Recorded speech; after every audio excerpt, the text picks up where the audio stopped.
Hey, I'm Obi and welcome to PanTap Fitness Escapes.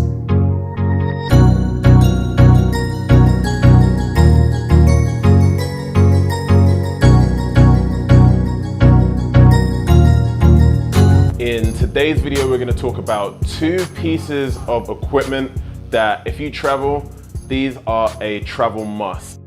The suspension trainer is an amazing piece of kit. You can get such a versatile workout out of it. You can work your entire body. A suspension trainer is for you if you sort of fit into one of three categories. One, you don't like the gym, so you can just use this indoors or outdoors, anywhere, as long as you've got somewhere sturdy to attach it to.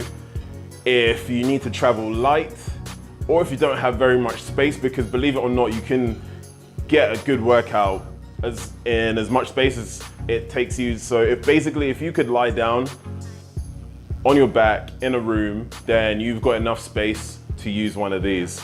Plus, add to that, it can be attached to any door as long as it's on a hinge. This model here is called the Jungle Gym XT.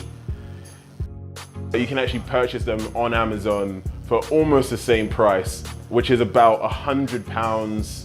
You can get alternatives, but for many reasons, I prefer this one. Reason number one is reliability and sturdiness. Another reason why I like the Jungle Gym XT is the ease of adjustment.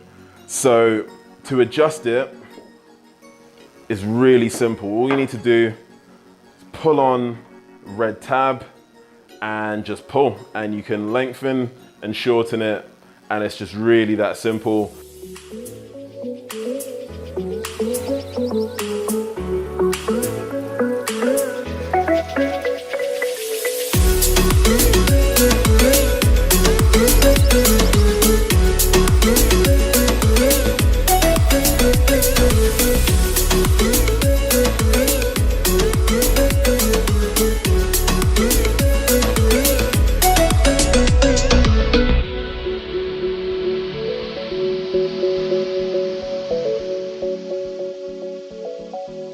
So this is one of the exercises, one of the lower body exercises you can do with a suspension trainer. All right, okay, so let's go for it. For the single leg squat, you wanna take one leg off the ground. You wanna lean back with your arms straight. So the foot position on this one is very important. If Rachel was to walk closer towards the tree, then it would automatically make it harder because of the greater angle. Whereas if she was to move her foot backwards, it'd make it easier for her. So you can adjust the difficulty just by moving towards or away from the object that you're attached to. All right, okay, so to start off the single leg squat, Rachel's gonna bend her left knee and then drop right down while still keeping the arms straight, and then come straight back out of the hole. Single leg squats, arms straight, leaning back. And then switch legs.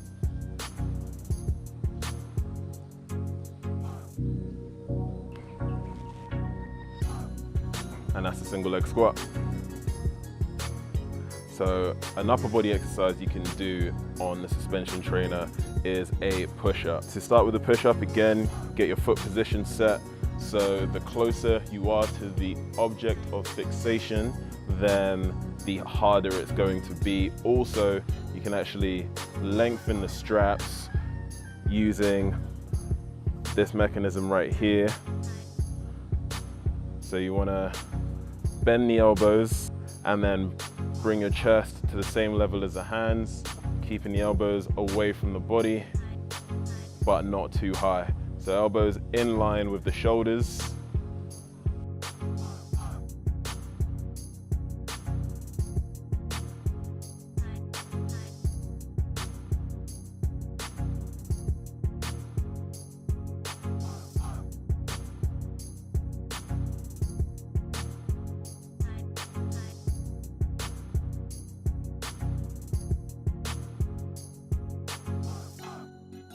For the Y raise, you wanna face the suspension trainer, elbows straight the entire time, whole body as stiff as a plank of wood, and then you're just gonna take your arms up into a Y position. So you don't want any movement whatsoever from the shoulders down. You just wanna completely squeeze the glutes, lock the hips, keep the core tight so that you can keep a nice straight posture,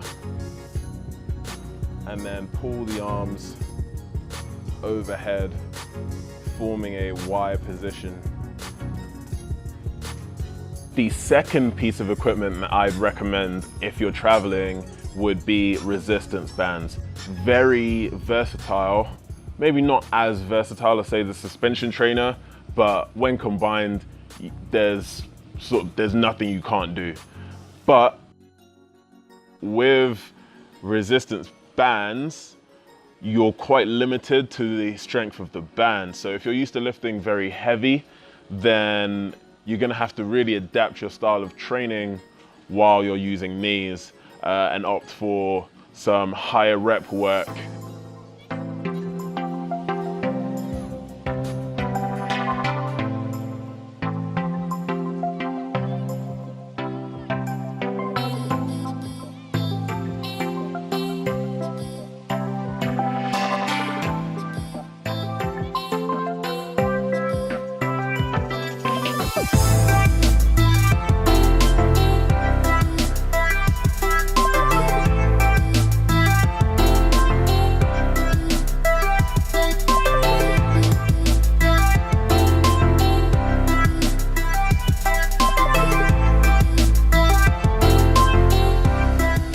These are the Men's Health Active Plus. I picked these up from Amazon as well. They're about £30, so combined with the suspension trainer, you're looking at under £150 combined, and they'll last you for years. So it's a worthwhile investment, so you don't have to go around looking for gyms. Now we're gonna do some pull aparts with the resistance band. So this movement is good for developing the top of your back and the back of your shoulders. So you're just gonna take the resistance band up to shoulder height, and then you're just gonna pull it apart at both ends equally until the band touches the chest. A common mistake I see on this one sometimes is people arch the lower back. What you wanna do on this is just make sure that your lower back is nice and straight. So don't arch to try and push your chest towards it. You want to pull the band apart until it meets your chest. If you can't make it, if the band's got too much resistance, for example, then just widen your grip. And if you want to make it harder, you can just narrow your grip. So bring the hands together and then pull apart. And that way you can adjust the resistance. For the single arm shoulder press, you just want to make sure that you're stepping on one end of the resistance band and then using the arm on the same side, just pressing straight overhead. So arm completely locked out at the top, elbow fully extended, core tight, as with almost every single exercise.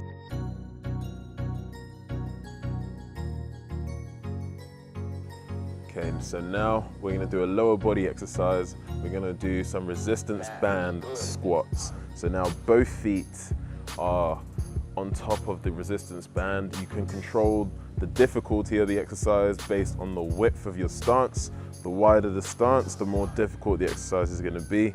But I'd recommend still starting with a regular squat stance, which is shoulder width. To do the squat, you wanna break at the knees, keep your chest up, the knees come forward, the bum goes back, and the chest stays up. So those are 3 exercises that you can do with your resistance band. Thank you guys for watching. If you found this helpful and you are planning on traveling at some point in the near future, share this video with the person you're traveling with so you can both level up together. See you in the next one.